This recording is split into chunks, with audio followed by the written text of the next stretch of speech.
C'est bon, allez. Mais Bertin, c'est différent de ces machines à laver. C'est quoi ce qu'on en parle?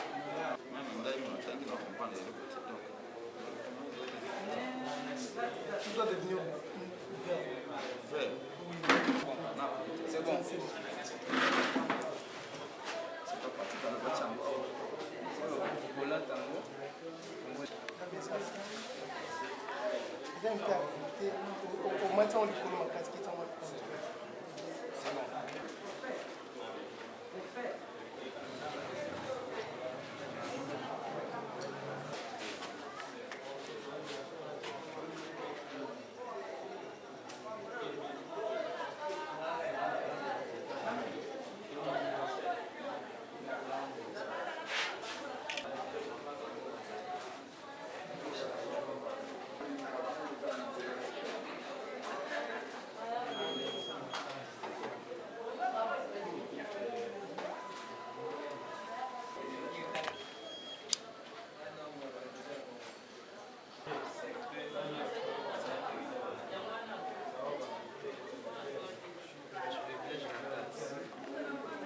C'est Ouanga.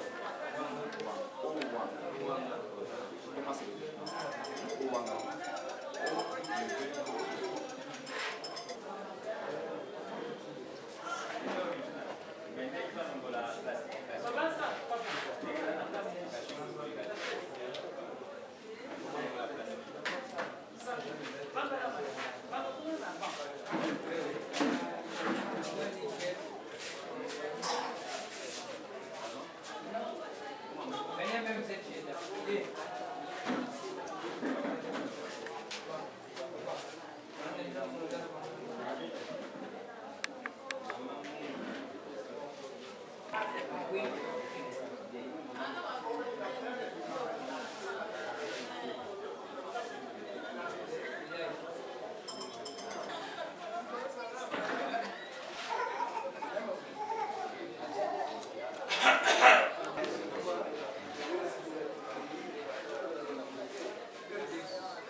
Ça, c'est la bisope, maman.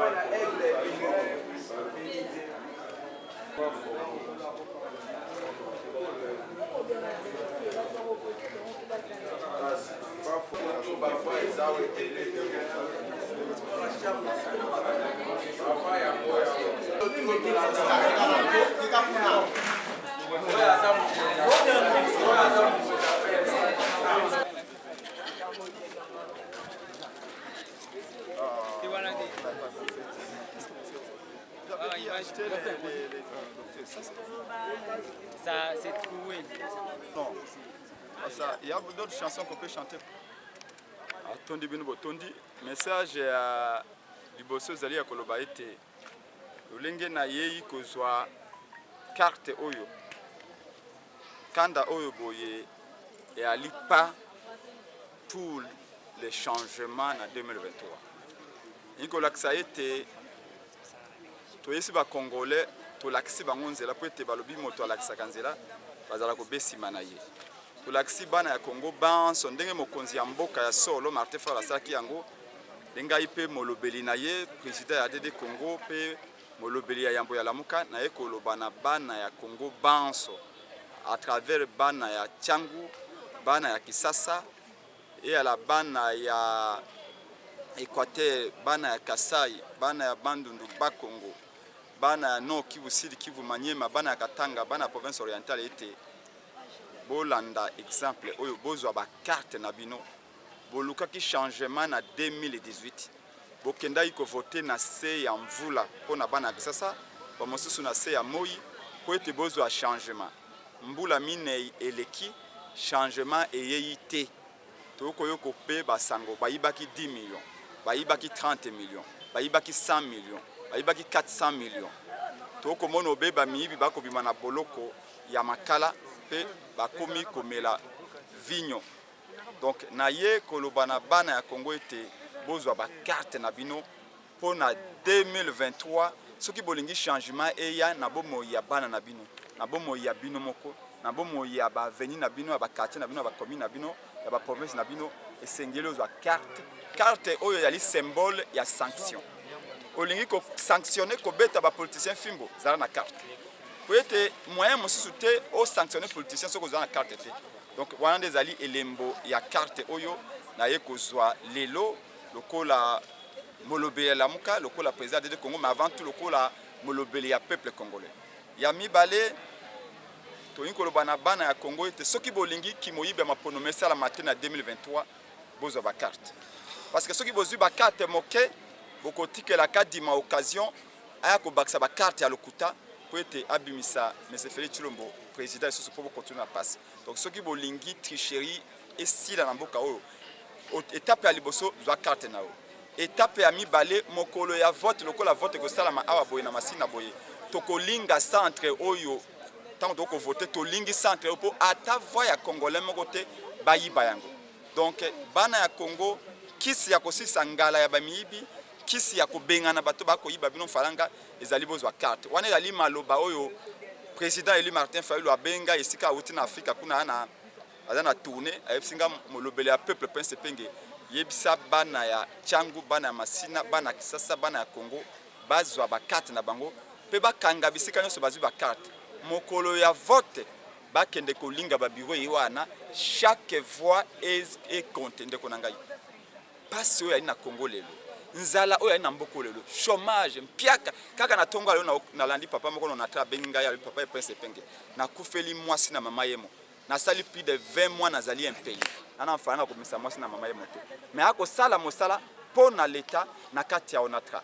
Donc oyo wana nso zali régime chilenge le nyokoli ba congolais changement yali ekoya na 2023 to ali sur na lamuka ete to ma changement wana pona kosukisa na ako dénoncer eloko na uti koyoka na bato ya seni bisika nyonso ba bureau nyonso na uti koleka kadima na ko mona lokola kosuka na boloko kadima tokebisi yo tindi ba agent ya seni o ba enrôler ba congolais ba agent ya seni o ba sala mosala na bango mais bazali même pas na moyen de transport. Donc ndenge ba uti ka enrôler ngaya boye tant ba kozonga ekozala ligne 11. Est-ce que zali malamu agent ya seni oyo recruter oyo pesi ba machine ngo za lokola ba jouer ba machine wana so tantu ko mona bo et quoi ba jouer machine ko tomber en panne et on nyonso lokola mituka 207 mais o za machine ndenge nini alors que to sali maponomi na 2006 to sali maponomi na 2011 to sali maponomi na 2018 to mona quand même ba rôle mamo kitoko ba machine kitoko oh ba machine o boyi bi faranga l'état pour régime o nyonso même faranga batinda kini pona ko to université Mbujimai ba détourner yango pona ko to nganzela entre Mbujimai na kananga ba détourner yango même mbongo ba pesi yo ko tonga wese ya village no o détourner yango bongo tango ba pesi yo ko no tonga université na Mbandaka ko sala ni.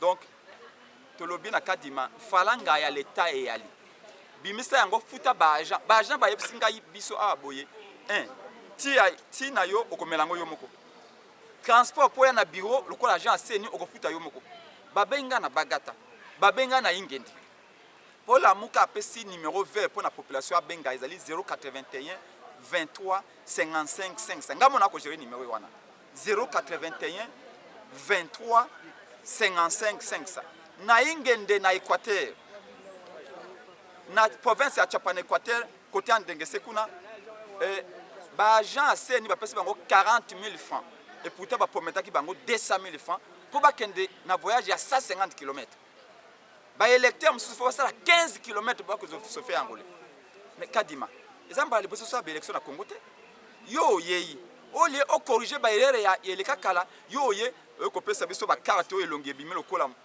carte époque coloniale 1914 tale attaque bo mwana mobali bana basi ne baza bilongi kitoko ba mibali baza bilongi mabe mais oyo toko bima ah boy ezali normal te même écriture o boy soko mone elongi bima mabe même makomi ngai epenge awa il faut ça au ta lunette to otia jumelle pour to tanga epenge mais lobi na okendo kozwa moi moso na ngai na banque ko boye na carte oyo est-ce que na carte ya boye bakopesa moto $100 nao akoloba oyo batrafique photo. Pourquoi qu'on régresse bato yo okuti eza lokola maçon soki olingi ocontinue mire oyo moninga no atikaki okoluka plan ya kala. Un architecte arepenaka ndako na niveau wana amoni yango se référant na plan ya kala. Yo okuti ba élection miso tosesama na Congo na ba carte ya kitoko. Pourquoi kozongisa biso na carte ya époque coloniale en noir et blanc? Tout ça parce que manœuvre oyiba mfaranga l'État. Manœuvre otoyebi o ba yebisi biso ezali kadi malinga décourager ba Congolais bazwa ba carte moke. Comme ça tant akolinga ko frauder ko bakisa ba carte na ye. Mais tobino ba Congolais to pesi ndakisa boya ko s'enrôler. Oza fatigué te. To senge te ba bakisa 1 mois et demi. Pour 1 mois ekokate. C'est clair. 1 mois est insuffisant. Ba machine ko koya campagne à tout moment. Bureau moko bat bazo absorbe plus de 100 personnes libanda bureau na machine moko. Comment voulez-vous? Ba agent bazana volonté na bango, j'ai vu ba agent bazana, ba agent bana volonté. Ba lingi basala mosala malamu. Ba melitité. Ba ina transport na bango moko. Donc moi si agent de sengela peut-être que matembe na pas pesa agent CNI transport na bureau CNI, est-ce que vous trouvez ça responsable? Ata ba ina kamboka. Mais to yepsika dima akeba. Yambala oyo oyibi ba chaka loboko na libenga zoba obemba la moko. Na 2018 bato baleli. Bato bakufi na souci. Nana uti na province orientale na Kisangani. Bako laksana babi mama moko akufi awa na souci abit. Moto to voto ki na présidentielle fayu abimité. Pona nini? Na 2011 to voter Tiene Tshisekedi wa Mulumba abimité. To ko voter na 2018 ya Kabila alobi na mandefu na pesi bino moto ngala lingi Chilombo. Siko na 2023 susu. Donc ça dit que ba Congolais tout baye aba bazoba ba yende ko leksa temps. Bon de toute façon ata bazu ba carte. Oh ba ko voter ndo ya ko bimate. To kondima si selo ko anate. Donc le kola molobela peuple prince pe to bito lingi kimia. To le sengi consensus to yoka. Toi ba règle du jeu a défini ensemble. Kadima a commis ko préparer ba élection na chambre na ye na bato union sacrée. Mais ezali compétition. Biso to za équipe, la muke za l'équipe. Union sacrée za l'équipe. FCC za l'équipe. Comment est-ce que yo s'enfermer na union sacrée na ndako obani ko préparer l'élection. Vite na imana ba ko beta match et puis arbitre alongwe na ndako ya entraîneur ya imana. Est-ce que match na kesuka malamu? Donc tolobina kadima ete obi ngai na ali motetela ngalo ba bomba. Oko préparer de bitumba, oko préparer l'élection te. Pour Congolais moko te nga na uti na mbandaka na uti na bwendi na uti na lisala eloko moko balobi ya mbala oyo to kondima tricherie sisute. Tricherie bandaka na barolma. Alors biso na la moka tusi tolobi yango. Moto ko bank sa moninga ya lite. Ezala Chilombo ezala ngai moto abunda pona indépendance ya lite. Ezala Fayulu ezala Chilombo moto abunda pona lipanda ya lite biso tuto aba héritier. Alors okoya ko lobato seni ekomi ya munoko moko boye seni ekomi ya parti moko boye non. Makambo onde to bengana Kabila. Mais moi na Tshisekedi aye azongeli kaka makambo yango. Même Kabila kuta pesi biso carte en couleur. Moi na Tshisekedi aye apesi biso carte biloge comme le quoi bibembe baloku na fleuve Congo. C'est pas normal. C'est pas normal. Donc na tondi na remercier quand même Bajan à Seni. Oba yambi biso avec respect. J'ai félicité quand même Bajan à Seni à école oyo. Oba yambi biso na boke binyos. Mais balobi na biso na kei bisika nyoso. Na Badara, na Kei na Lemba, na Kei na commune na Kinshasa, na Kei na Kitambo, la même plainte. Baja aseni balobi toza kufanzala. Yango tozali fatigué, to motivé te. Ba pesa ka bango bongo ya ti, ba pesa ka bango ya transport. Na za koloba aba bango bazali baza ko kangai. Bisika tout au Kenya ba ko biso ke c'est nya ko pesa biso moyen de transport. Aza koloba ka mambongo balaka ki bango wana, ndeka ka bango ndefo ba longola. Alors qu'il faut ko motiver bango. Faut mettre la ti à kilo. Faut pas lire attaque kwanga fufu comme ça, les boumets la malam pour pas rouler avec efficacité. Alors yo lingi muta rouler dans la ndenge Congo nyoso botondi to bete passer côté na Congo pour le quand même tamba Kabila. To bengana Kabila pour na changement ya auto moni ya changement. Ils allaient contre voire même pire. Donc yango to lingi changement et en 2023 to kondi ma résultat le kutate. Ça nous le disons dès aujourd'hui. Président Fayulu a yepsinga yi prince pengo molobeli na ngai molobela la muka pesa sango na lobi na peuple congolais. Azali en pleine tournée en Afrique, c'est que ba président africain ba bengi ye. Pona ko luka kimia yango to lobi. De lelo to bongisa makambo nyos. Mais soki bango baboyi, de ba ko sala o biso to zai IDPS, to ko sala nanko. Congo zai IDPS te. Congo zai IDPS te. Nous voulons la paix, nous voulons la paix. To lingi consensus. Kadima ba préparer l'élection le ko préparer anniversaire ya moi cité. O ko na chambre yo moko opona gâteau yo moko Aussi la liste a invité au Moko. Élection dans Makambo, il y a tous les Congolais, toutes les provinces. Attention, attention, attention. Tolingi unité. Bana Congo tozali uni. Tozali ekolo bomo konde pesé là le baki. Batibinyo sur tozali une nation. Kadima ko diviser bana Congo te. Régime déjà il s'est divisé bana Congo. Ko diviser bana Congo te.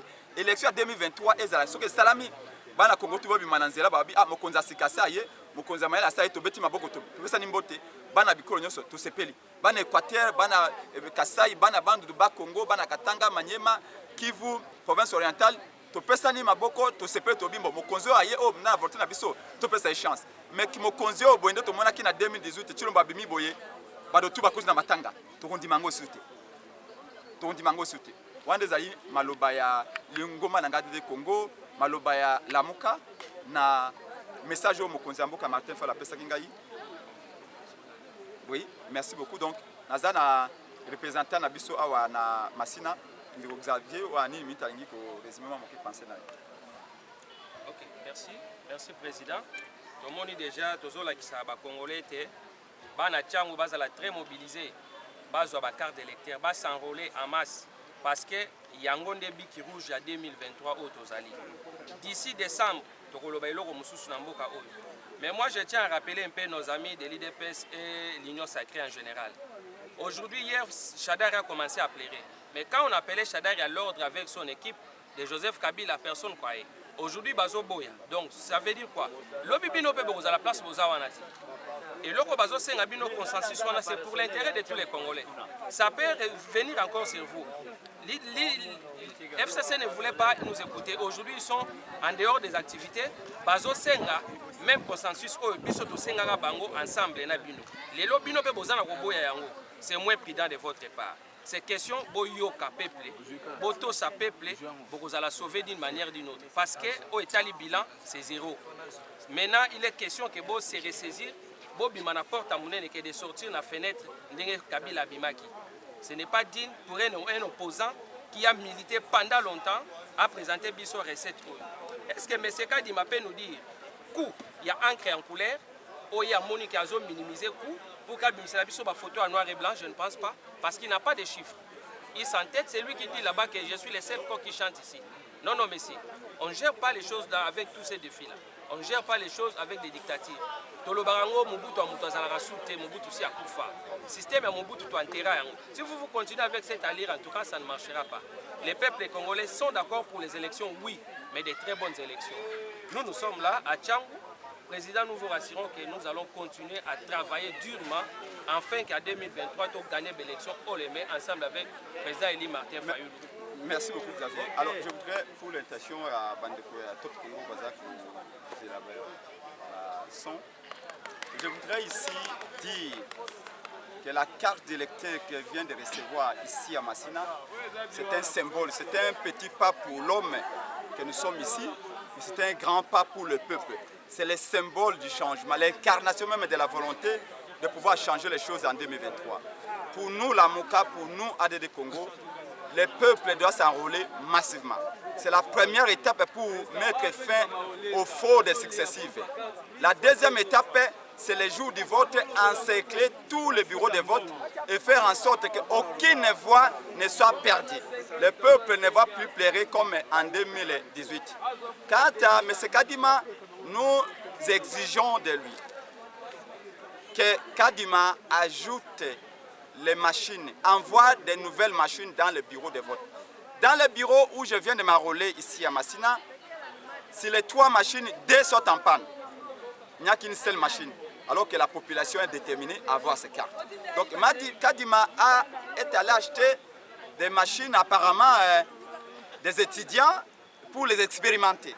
Nous ne voulons pas de ces machines ici.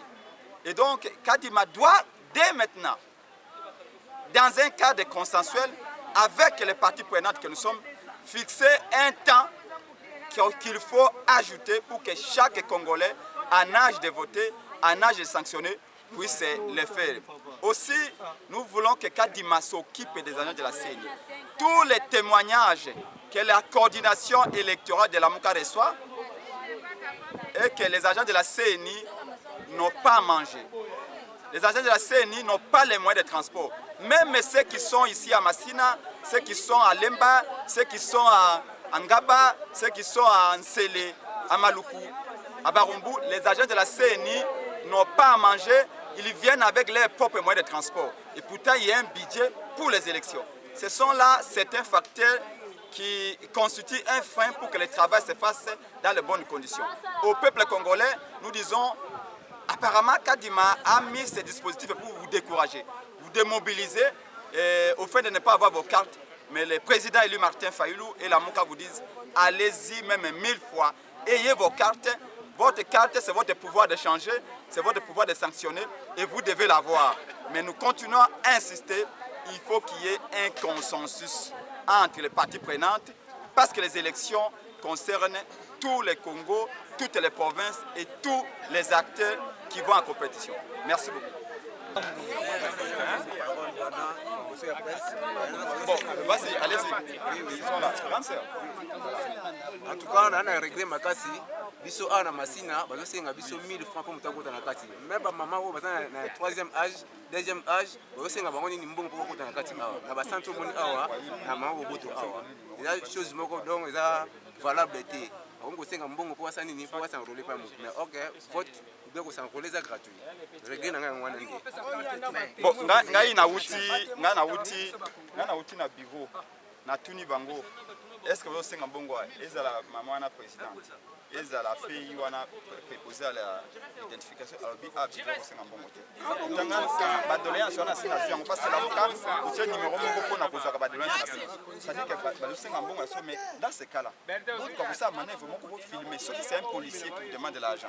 Ceux qui c'est vous filmez un go, numéro nanga, on a personne qui vous numéro parce que c'est comme ça à manœuvre pour nous décourager les Congolais.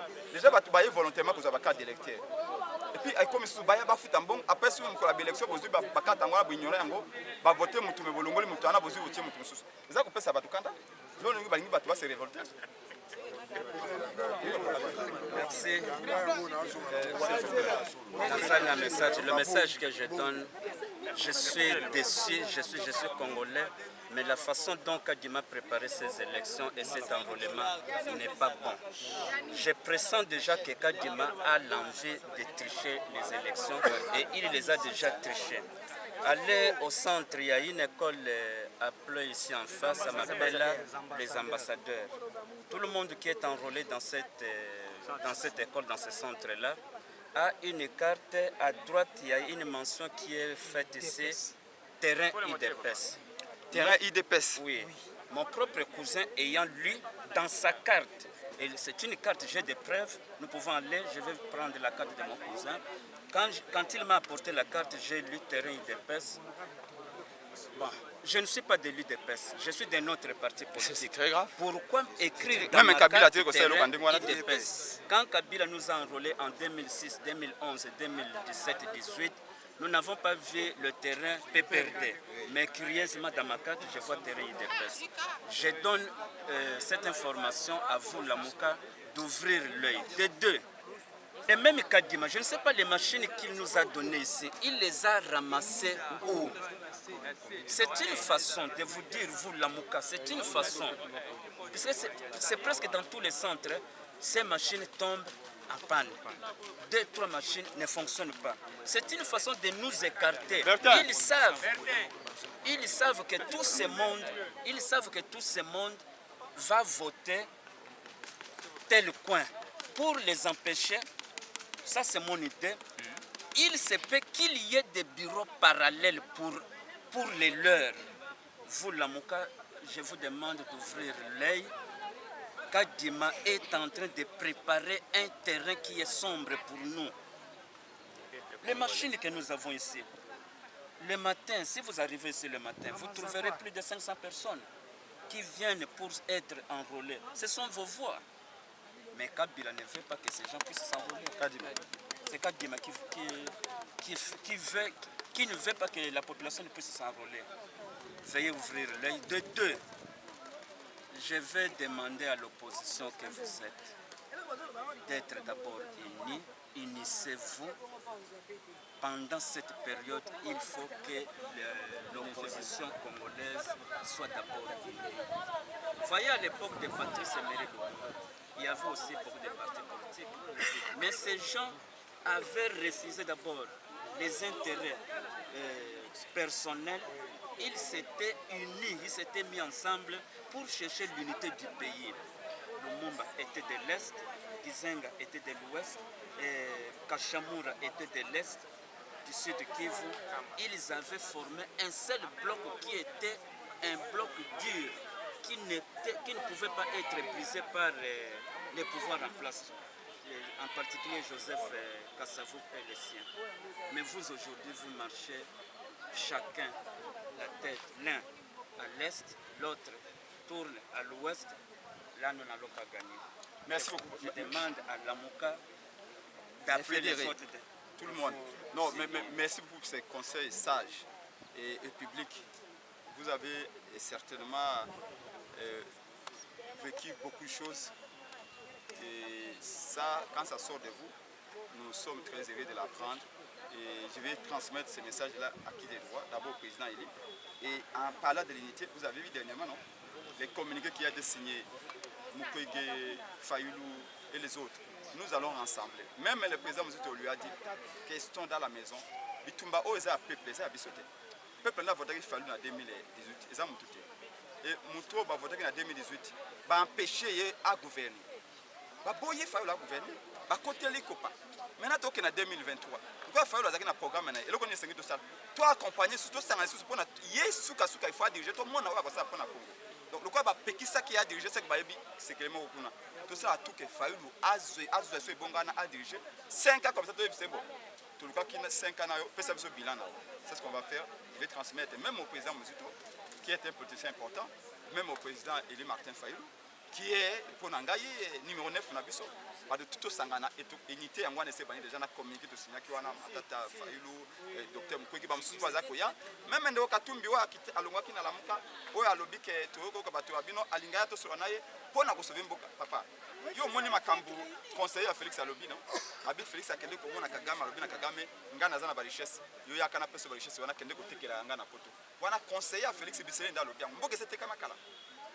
Même à Kagame, c'est à cause de la business de Félix. On a besoin d'un président qui est compétent. On a besoin de ça. Non, non, on n'a pas besoin de ça. Pour les bureau de vote, ça, c'est une image de l'Ingaï. Car tu m'as commis IDPS na France. Tolengi, tu rotinda batu, bakende, maman badede Congo, maman nabiso, maman bayalamuka, bakende bazo la carte. Et là, ça va être imposé public. C'est pas possible. Même Kabila n'a pas fait ça. On m'a pas même là, il y a même des bureaux ici à Massina, bureau na kati ndako ya mutu. Bureau na kati ndako ya mutu. Donc, oyo baza ko sala papa, ndenge to bi détermination à peuple, ndenge to ko ka province tout. Ils habitent tout le monde ba ko préparer les élections. Les avant ba ko ba Congo bunda. Mais ce que monitoyer, nous avons kene bisika nyoso a so na longwa na kena ba terrain musu pour vérifier, pour surveiller, c'est parce que to lingi to kata fraude. Mais bon l'embate, bo yati mukolo bo ko ba carte na bino et tu es déjà équipe moko to bengi coordination électorale de la Mouka pour nous surveiller l'opération. On va voir avec les catholiques, on va voir avec les protestants, qu'est-ce qu'on peut faire parce que tout le monde veut que cette fois-ci, Mouto Boko na Mokonzi Yendabi. Député Boko mona député Yendabi. To boy ba nommer biso ba tepi, ba yiba ka faranga l'état ne ba ko yiba siko après ba ko sa biso budget matibité mati. Alors que ba ko yiba budget. Merci.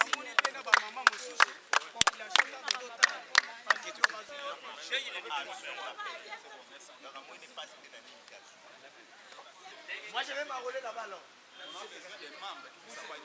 Moi, je le fais pour m'envoyer. Mais comme nous sommes en train de soins.